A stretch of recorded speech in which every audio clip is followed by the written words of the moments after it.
네, 오늘은 27번째 로마서 말씀을 나누는 시간입니다. 로마서 13장 8절에서 10절 말씀의 제목은 사랑은 변화의 이정표입니다 라는 제목으로 함께 말씀을 나누고자 합니다. 최근에 13년 동안 인기리에 주말에 방영되던 TV 프로그램 하나가 끝났습니다. 시즌 1이라고 해서 아시는 분들은 아시겠죠? 무한도전이라는 TV 프로그램입니다. 토요일날 저녁에 하던. 저도 이 프로그램 첫 회를 봤었거든요. 말도 안 되는 프로그램 하나 나왔다는 생각들을 좀 했었는데, 처음에 이 프로그램이 시작했을 때는 제목이 무모한 도전이었거든요. 무모한 도전이었었는데 프로그램의 처음 취지가 평균 이하의, 이분들 자체가 평균 이하란 말이 아니고 그 프로그램 자체에서의 컨셉이었죠. 평균 이하의 캐릭터들을 가진 연예인들이 나와서 이 좌충우돌 하면서 말도 안 되는 목표를 이루어 나아가는 게 컨셉이었습니다. 그래서 무모한 도전이었던 거죠. 그런데 이 프로그램이 점점점 인기가 많아지면서 어느새 국민 프로그램이 되었습니다. 그래서 어느새 처음 시작할 때와 다르게 이 연예인들이 평균 이하가 아니고 거의 우리나라의 탑 연예인들이 되어버렸습니다. 최정상급 연예인이 되면서 뭘 해도 모자란 사람, 이 악동이 이 캐릭터가 되어줘야 되는데 이 사람들이 사고를 치면 안 되는 상황이 발생해 버렸죠. 사회적으로 그 어떤 모범생 같은 이미지로 이 사람들이 규정이 돼 버렸어요. 물론 그 바람에 이 프로그램은 공익적인 일들도 참 많이 했었어요. 여러 가지 캠페인도 하고 사회의 어려운 현실들을 비춰나간다든지, 평창 올림픽을 앞두고서는 봅슬레이 도전을 한다든지 여러 가지 것들을 통하여서 참 많은 사회적인 반향을 불러일으키기도 했었습니다.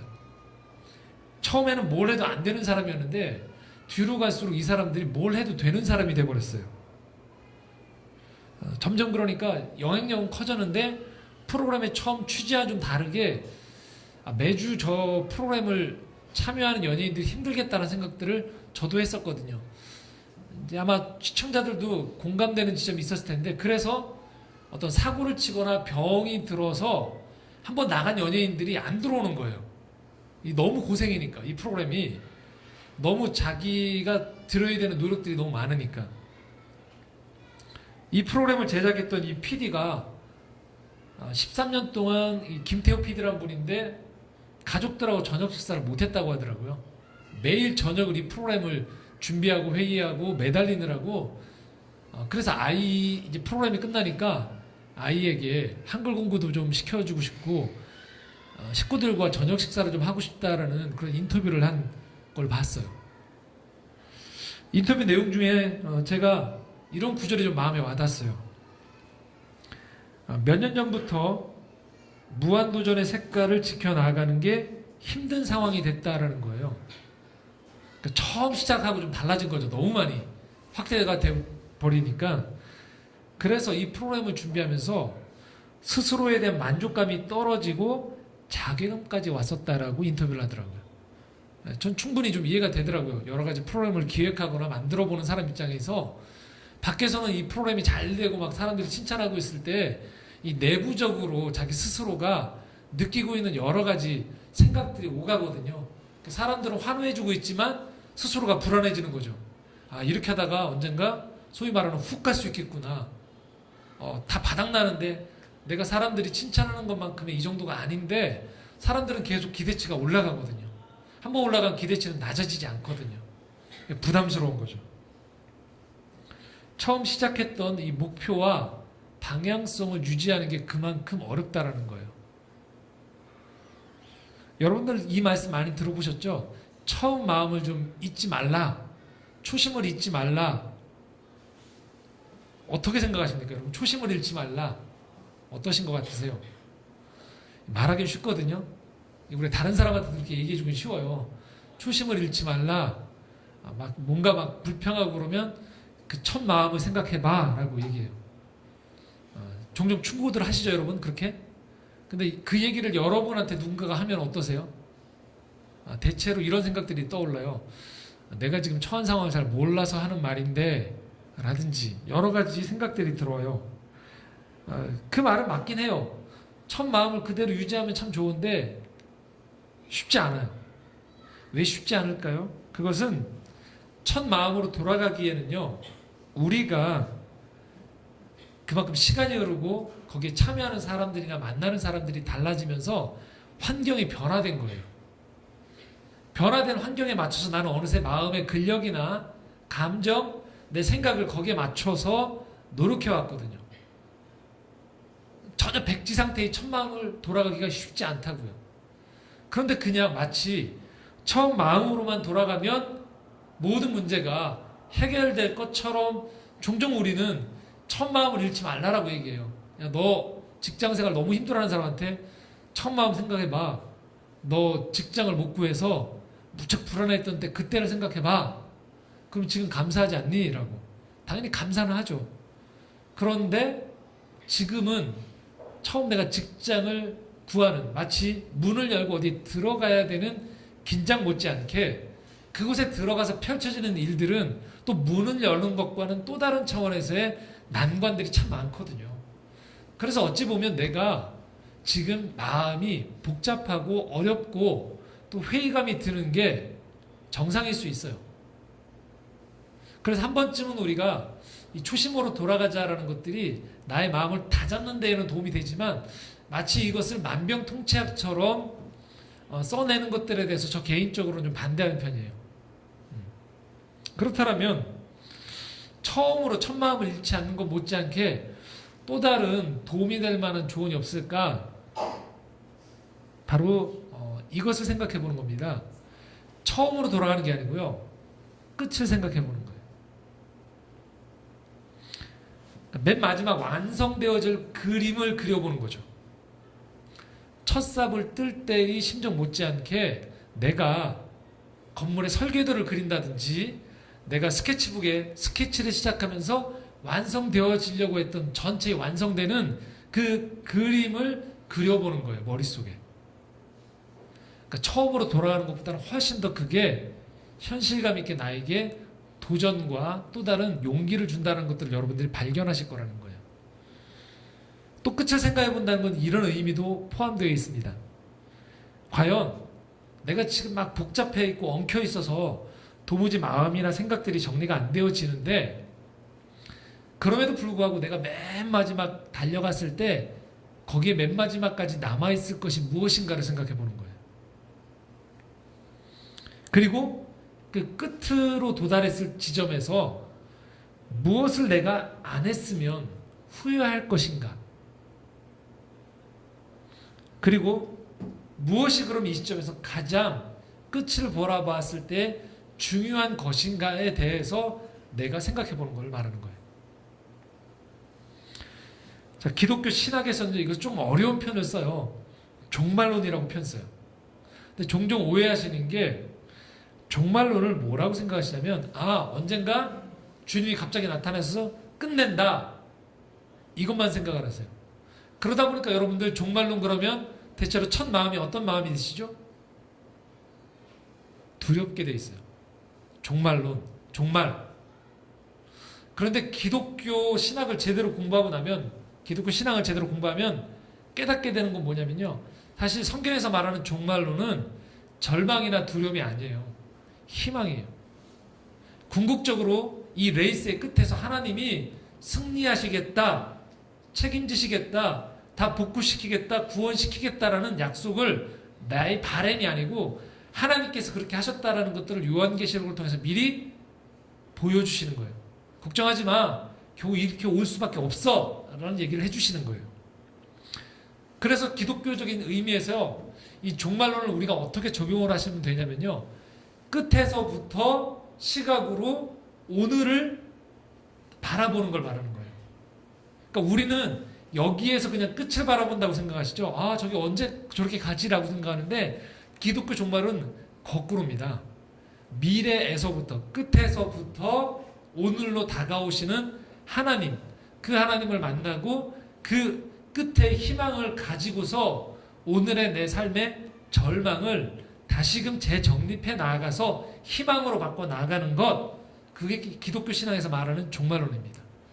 한 번은 제가 저희 이 창조의 정원에서 하고 있는 오후에 신앙 세미나 때 한 번은 이 요한계시록을 현대적인 희망의 의미에서 한번 좀 다뤄보려고 해요. 아직은 아닌데, 그래서 우리가 이런 얘기를 해볼 수 있을 거예요. 주님이 다시 오실 때, 또는 내 인생이 오늘이 마지막이라면, 그렇게 끝에서 보면 본질이 보여요. 바울은 그 끝에 우리가 서보면 신앙생활의 본질이 보일 것이다라고 오늘 말씀에서 이야기하고 있거든요. 자, 그 끝이 무엇을 말하는지를 10절 말씀을 한번 함께 읽도록 하겠습니다. 함께 읽겠습니다. 사랑은 이웃에게 악을 행하지 아니하나니 그러므로 사랑은 율법의 완성입니다. 사랑이 율법의 완성이라는 거예요. 여기서 율법이라고 얘기하는 건 여러분들이 신앙생활을 하시면서 모든 것들을 통칭하신다고 보시면 돼요. 그러니까 평소에 신앙을 하면서 눈에 보이는 신앙의 규칙을 따르려고 하는 것, 그게 다 율법이다라고 보시면 돼요. 부정적인 의미라기보다는 긍정적인 의미에서 율법입니다. 주일에 여러분들이 정해진 시간에 여기 나오는 것, 율법입니다. 이거 눈에 보이는 신앙의 규칙을 따르시는 거죠. 좀 여기 계신 분들 중에 오늘 아침에 갈까 말까 뭐 그런 계산하시는 분들이 계실지 모르겠지만 그래도 11시에 시작하니까 가자라고 생각하는 거죠. 또 아침에 제가 계속 창조의 정원 밴드에 올려드리는 말씀을 묵상하시든지 여러분 개인적으로 큐티를 하시든지 계속적으로 꾸준히 정해진 시간에 묵상을 하는 것, 그리고 주일에 오셔서 예배드리기 전에 헌금하면 헌금하시는 것, 또 성탄절, 부활절, 추수감사절 등 이런 절기에 여러분들이 감사헌금을 하는 것, 그리고 지금 제 이런 설교를 듣고서 내 생활 속에서 이런 거를 실천해 봐야겠다, 내 마음을 새롭게 봐야겠다, 이 모든 것들이 다 합쳐져서 뭐라고 부른다고요? 율법이라고 부를 수 있는 거예요. 그런데 이것들이 여러분들이 신앙생활을 하시다 보면 이런 생각이 들 수 있다는 거예요. 내가 지금 이걸 왜 하고 있지? 왜 내가 이걸 하고 있지? 저희는 아직 창조의 정원은 교회 공동체가 크지 않기 때문에, 물론 처음부터 제가 말씀드렸지만 이 공동체가 커져도 그다지 여러분들이 하실 일이 많지 않을 거라고 했어요. 꼭 필요한 일이 있기는 하겠지만, 왜냐하면 저희는 많이 뺄 거기 때문에. 그럼에도 불구하고 기존의 신앙생활을 다른 교회에서 하셨거나 지금 여러 가지 영역에서 내가 신앙적인 영역에서 노력을 하고 계신 분들이 하다 보면 힘들거든요. 그럴 때 이런 생각을 하게 돼요. 이걸 내가 왜 하지? 나한테 좋은 것도 아닌 것 같은데, 사람들이 알아주는 것 같지도 않은데, 그리고 이것들을 통해서 엄청나게 내 신앙이 자라거나 내가 하나님과 가까워지는 것 같지 않음에도 불구하고 어느 순간에 열심을 내다 보면 이 신앙적인 의무들이 많아지거든요. 그러다 보면 나도 모르게 회의감이 들 수 있어요. 무의미해 보이거나 그 의미들을 잘 찾지 못할 수 있어요. 그럴 때 여러분 끝을 보시라는 거예요. 어떤 끝? 내가 하고 있는 이 모든 것들이 궁극적으로 어디를 지향하는구나? 사랑으로 지향하는 거구나. 또 마찬가지입니다. 여러분들이 열심히 하다 지쳐있는데 그 모든 게 꼭 잘 된 건 아니거든요. 잘하신 건 아니에요. 거기 어떤 공동체나 집단들이. 그럴 때 우리가 지금 제대로 가고 있는가를 분별하는 시금석 중에 하나가 뭐라는 거죠? 사랑이에요. 많은 걸 열심히 했어요. 끝나고 났더니 서로 간에 미워하고, 밖에서는 이 모든 것들이 잘 됐다고 칭찬을 하고 있는데 주님에 대한 마음이 점점 냉랭해지고, 또는 나는 이만큼 신앙생활하는데 저 사람도 왜 저렇게 못하지? 사람들에 대해서 점점 성경 공부를 하면 할수록 불편해지는 거예요. 정죄감이 들고 판단하게 되어지고, 그러면서 나 스스로도 그만큼 못하는 나 자신 때문에 괴로워하는 거죠. 이 딜레마에 빠지는 거예요. 그렇다면 한번 자기 자신을 점검해 볼 필요가 있어요. 나는 정말로 이 이정표를 제대로 바라보면서 가고 있는가? 내 생의 마지막 경주가 끝날 때쯤 돌아보았더니 내 신앙생활에 맺혀졌던 것들이 결국은 이 모든 것들이 돌아보니 사랑의 길이었다라고 고백하지 않는다라면 우리는 어쩌면 길을 잘못 들어선 거일 수도 있어요. 아직 늦지 않았습니다. 사랑이 중요하다는 거예요. 여기 모여들어서 예배드리는 이유, 여러분이 오늘도 열심히 살아가는 이유, 하나님에 대해서 알아가고 싶은 이유,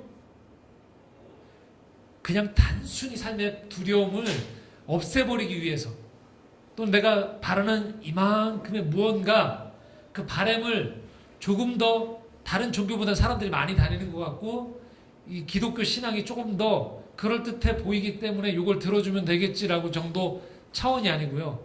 비록 첫 출발은 그럴지언정 여러분이 점점 여러분의 사랑의 길로 안내하는 쪽으로 신앙의 길을 들어서셔야 된다는 거예요.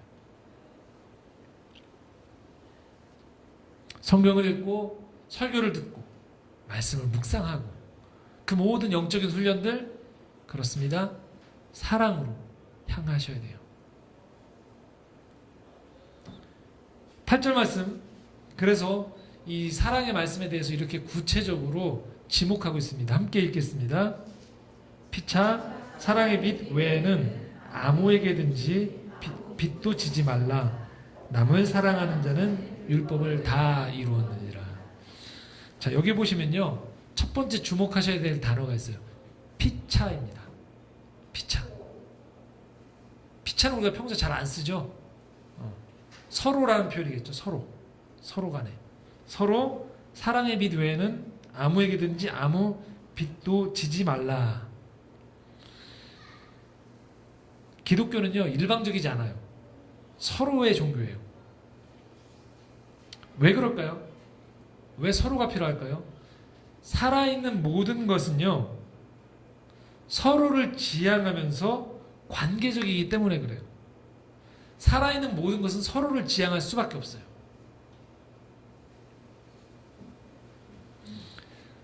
우리가 직장 생활이나 어떤 조직에 갔을 때 이 조직이 살아있는 조직인가 죽어있는 조직인가를 분별할 수 있는 아주 좋은 리트머스가 있습니다. 그것은 그 조직이 단순히 이 피라미드 구조로 올라가면서 상명하달식의 관계로만 점철되어져 있으면 그 조직은 죽은 조직이죠. 당연히 어느 조직이든지 그 조직의 리더를 통해서 명령이 내려가는 건 맞아요. 지시가 내려가는 건 맞습니다. 하지만 다 위에서 내려오는 지시나 방향이 맞을 수 없거든요.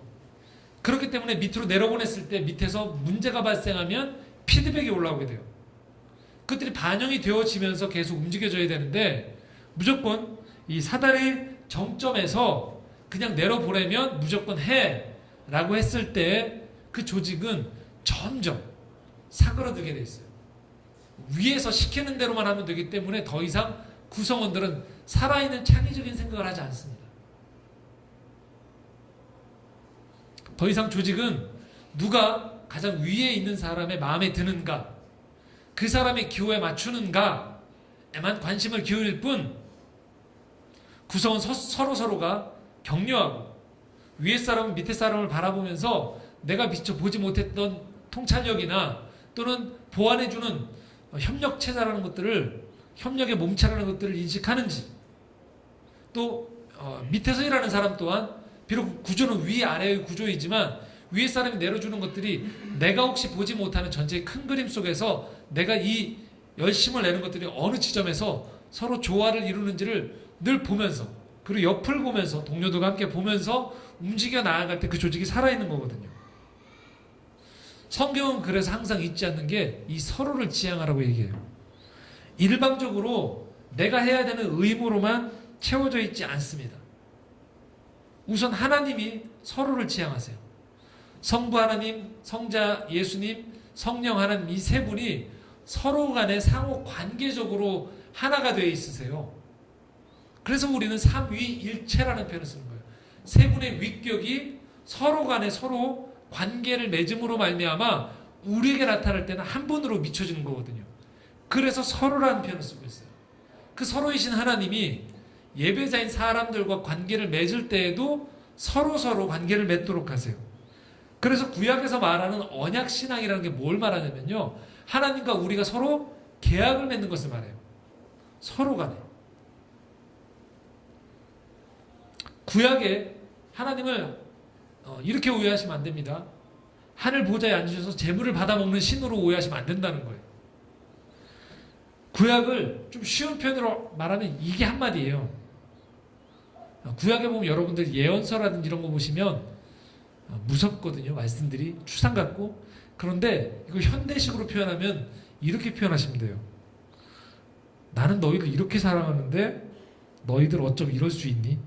이건 거예요. 구약의 한마디는.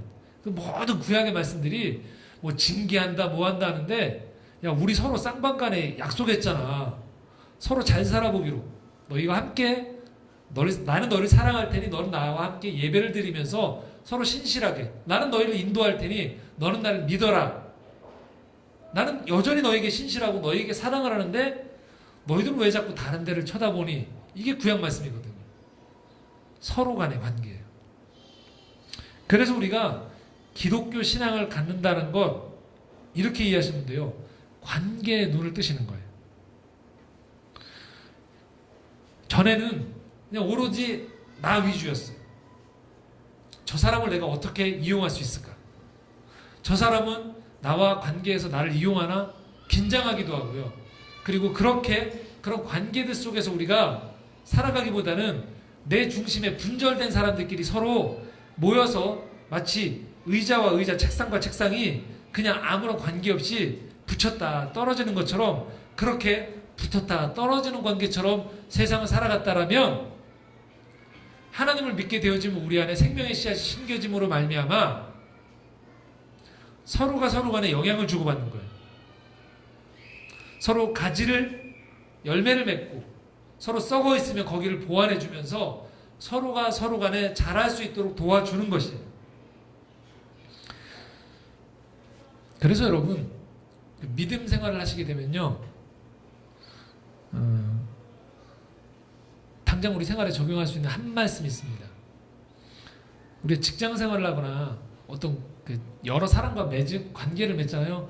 그러면 대체로 꼭 우리 마음을 불편하게 하는 사람이 생기게 마련이에요.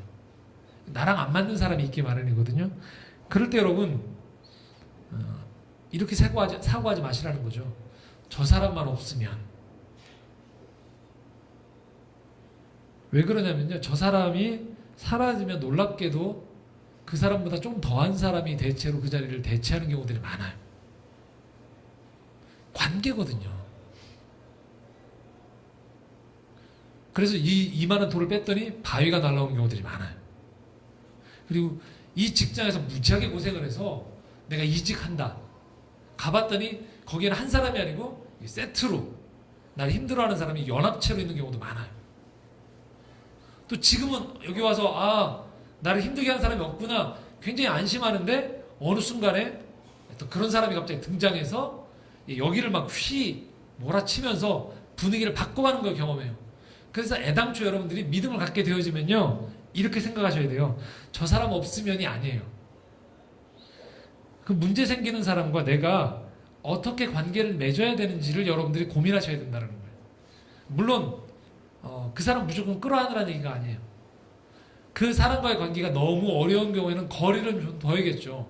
근데 거리 두기를 하면서 나를 어떻게 보호할 것인가, 서로 뒤에서 뒷담화를 하면서 서로 어떻게 하면 죽일까의 문제가 아니고, 서로 맞지 않는 사람과 어떻게 하면 이 불안하지만 맞지 않지만 함께 있는 이 시간 동안에 어떻게 하면 공존할 수 있을까에 대해서 기도하면서 지혜를 구하는 게 훨씬 낫다는 거죠. 왜냐하면 결국은 우리의 모든 일들은 관계적인 문제이기 때문에 그렇습니다. 그렇기 때문에 여러분, 이 기독교 신앙을 갖는다는 것은 이 서로의 문제에 우리가 눈을 뜨는 것을 말해요. 두 번째는요, 사랑의 빛 외에는 아무에게든지 아무 빛도 지지 말라라는 바로 이 구절이에요. 자, 여기서는요, 여러분 오해하시면 안 되는 게, 이 빚이다라고 생각하니까 누군가에게 갚아야 되는 것으로, 빌려서 갚아야 되는 것으로 이 사랑의 빛을 생각하세요. 그러니까 누군가에게 신세 져도 되는구나, 관계적으로는 마음껏 신세를 져도 되는 거구나, 부담을 줘도 되는 거구나. 그래서 옆에 동료들이 내가 무척 부담스러워하는데 너무 태연하게, 야, 성경에 나와 있지 않니? 사랑의 빛은 줘도 된다고. 그래서 마구마구 사람들한테 관계적으로 어렵게 막 부탁을 하고 그 사람의 모든 것들을 다 책임져 달라고 요청하는 경우도 생겨요. 나는 너한테 그렇게 빚을 질 의무가 있어. 성경에 나와 있잖아. 사랑의 빚을 져도 된다고. 자, 근데 이 말씀은 좀 오해하시는 거예요. 왜냐하면 성경에서 말하는 이 사랑의 빚이라는 건 뭘 말하냐면요. 사랑은요, 내가 받으려고 생각하기 이전에 미리 상대방이 먼저 주는 걸 말하는 거예요. 그렇기 때문에 빚이 생긴 거예요. 이해가 되시나요? 그걸 상대방이 가서 너 빚을 내놔, 사랑을 내놔라고 뺏는 게 아니고요. 더 사랑을 많이 가진 쪽에서 나에게 사랑을 흘려보냈기 때문에 내가 그 사랑을 받고 보니 이게 사랑이었구나, 은혜였구나라는 걸 깨닫는 걸 말하는 거예요. 그러니까 대표적인 게 뭘까요? 하나님이 우리를 사랑해 주시는 것. 우리가 사랑하기 전에 하나님 먼저 우리 사랑하셨다는 거예요. 그래서 사랑의 빚진 자가 된 거예요. 자, 부모와 자식 간의 관계 어떻습니까? 언제 자식이 사랑을 달라고 했나요? 부모님, 제가 이 날짜에 태어나겠으니 그때부터 저를 책임지고 양육해 주십시오라고 자녀가 그렇게 요청한 적 있나요? 아니에요. 그냥 부모가 그 자녀를 낳고 자녀의 지각이 생기기 이전부터 그냥 뭐 한 거예요? 내리 사랑을 주고 있는 거예요. 자연스럽게 자녀는 자기도 모르는 사이에 뭐가 쌓이는 거예요? 사랑의 빚이 생기는 거예요. 이게 사랑의 빚입니다. 그러니까 결국은 사랑의 빚을 기독교적인 의미의 사랑의 빚을 진다라는 건 뭘 말하냐면요. 그걸 깨달아 알고서 그 사람한테 고마움을 표현하는 것도 있지만 사실은 기독교적인 사랑의 진정한 의미는 뭐냐면 그 사랑을 또 다른 사람에게 뭐하라? 흘려보내라는 의미를 말하는 거예요. 갚아라! 계속 나한테만 갚아라가 아니에요. 또 다른 곳에 사랑의 빚을 사람들이 깨달을 수 있기 전까지라도 계속적으로 흘려주라는 의미가 기독교적인 의미에서의 사랑의 빚이라는 의미인 거예요.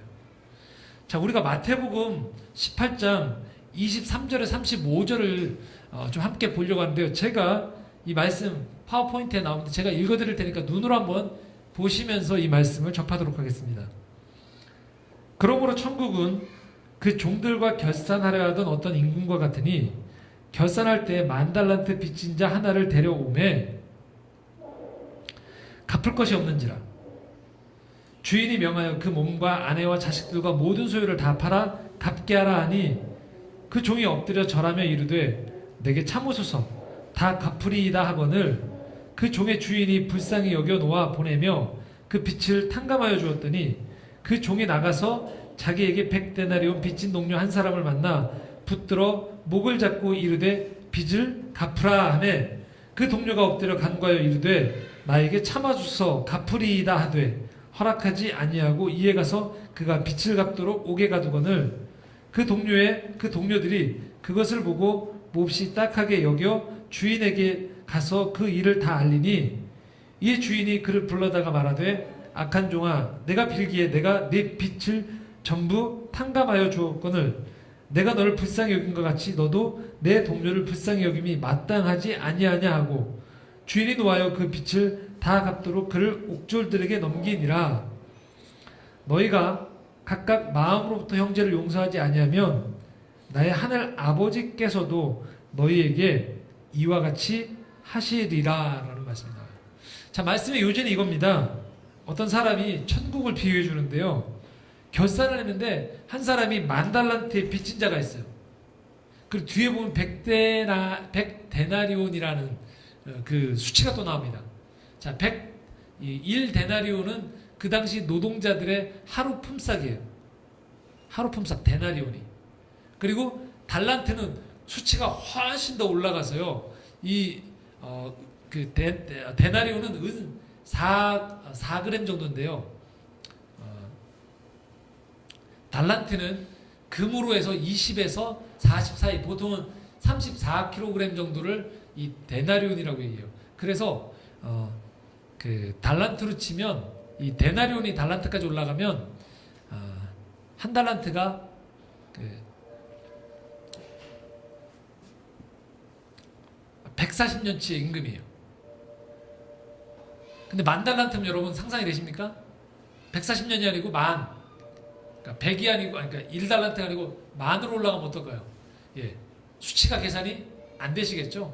예. 안 되는 빚을 지금 진 거예요. 한 사람이. 10,000달란트라는 이 사람이 빚을 지었더니 도저히 못 갚는 거거든요. 이거는. 그러니까 파산이 이를 수밖에 없는 거예요. 그런데 임금이 이 빚진 자가 뭐라고 하냐면 제가 몸과 아내와 자식과 모든 소유를 팔아서 다 갚겠다라고 해요. 갚을 수 있을까 없을까요? 못 갚아요. 애당초 못 갚아요. 조 단위가 넘어가니까 우리나라 지금으로 치면 내버려둔 거죠. 어차피 못 갚으니까 그냥 탕감을 해줬어요. 엄청난 채무를 탕감받았어요. 그런데 이 사람이 길을 가다가 탕감받고 길을 가다가 한 사람이 이 탕감받은 사람에게 빚을 졌거든요. 얼마치냐면 여기에 100데나리온이라고 나오죠. 그러니까 100일치 임금을 빚을 진 거예요. 자기한테. 그러니까 뭐 하냐면 이 사람에게 당장 갚으라고 이 사람에게 윽박 지르는 거죠. 목을 잡고서 멱살을 잡고서. 이 소식을 들은 빚을 탕감해 준 임금이 어떻게 그럴 수가 있는가 라고 생각하면서 이를 다시 옥에 가둔다라는 이야기였어요. 자, 그런데 35절에 보면 이렇게 표현되어 있습니다. 너희가 각각 마음으로부터 형제를 용서하지 않으면 나의 하늘 아버지께서도 너희에게 이와 같이 하시리라 라는 구절이 나오는 거예요. 자, 이 비유가 나오게 된 동기가요. 그 앞에 있습니다. 마태복음 18장 21절에서 22절에 나오는데요. 한 번쯤 들어보셨을 말씀입니다. 이렇게 써 있습니다. 그때 베드로가 나와 이르되 주여 형제가 내게 죄를 범하면 몇 번이나 용서하여 주리이까 7번까지 하오리이까 예수께서 이르시되 내게 이르노니 7번뿐만 아니라 7번을 70번까지라도 할지니라 라고 나오는 거예요. 그러니까 용서를 누군가 나한테 죄를 지면 어떻게 할까요? 그러자 예수님이 뭐라고 하냐면 7이 이 사람들한테 완전수거든요. 7번뿐만이 아니고 7번을 뭐하라? 70번까지도 하라. 그러니까 계산을 두드려 보는 거죠. 7 곱하기 70이면 490번까지 용서해 주라는 얘기인가?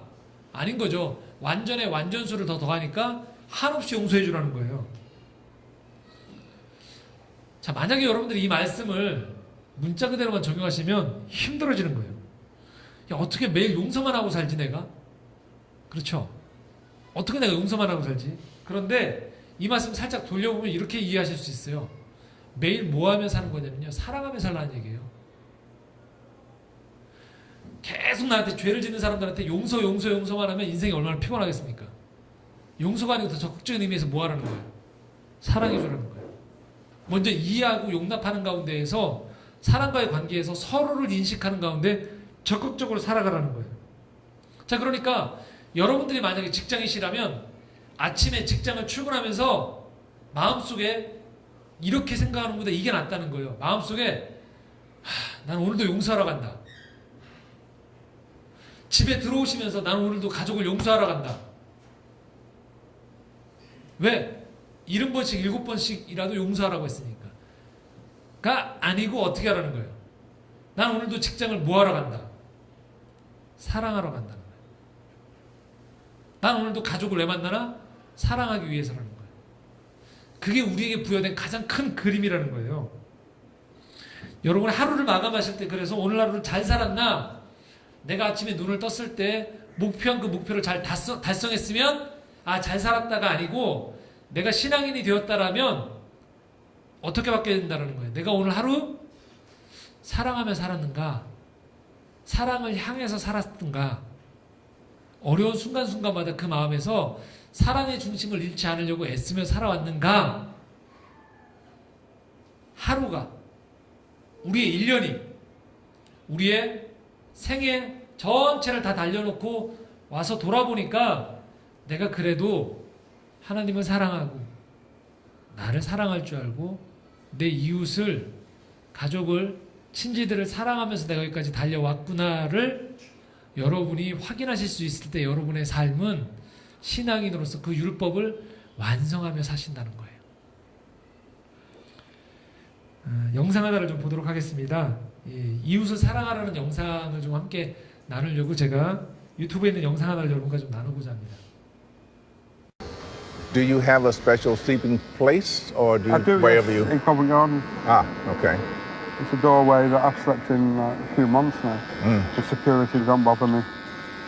On the street, your day to day, what would you say love means to you? Usually it hits me like the first person to say good morning to me. Yeah. You know, I'll be lying there, I'm doing my sleeping bag, just climbing out, and somebody walks past and says, morning, and it's, whoa, lovely. But when you don't hear a good morning from anybody, it's like, nobody cares. Yeah. Another big reason for doing this, when people walk past and they see someone helping another person, I think it's infectious, it ripples, you know, and I think that's part of this, to try and inspire other people. So we've created a social media movement, hashtag do something for nothing. And people are using this hashtag in different places to perform goodwill acts, you know, so it's not just about hairdressing.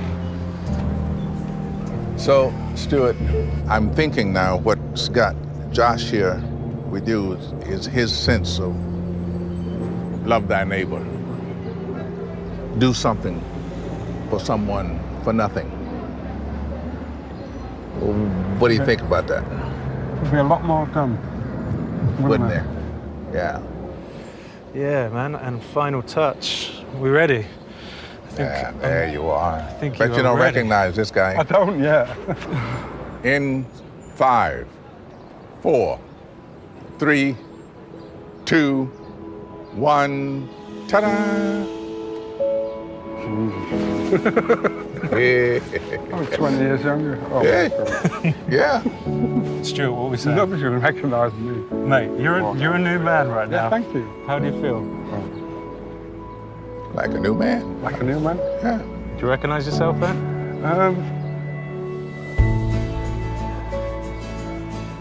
Yes. Yeah. I used to look like that once. I was a lot younger. All right. So what I want to say to the both of you is thank you very much. Thank you very much. Thank you. Quite a new experience. Someone like you walking around the city doing good stuff like that. Thank you. It means a thank lot. you. It does. It really does. Stuart?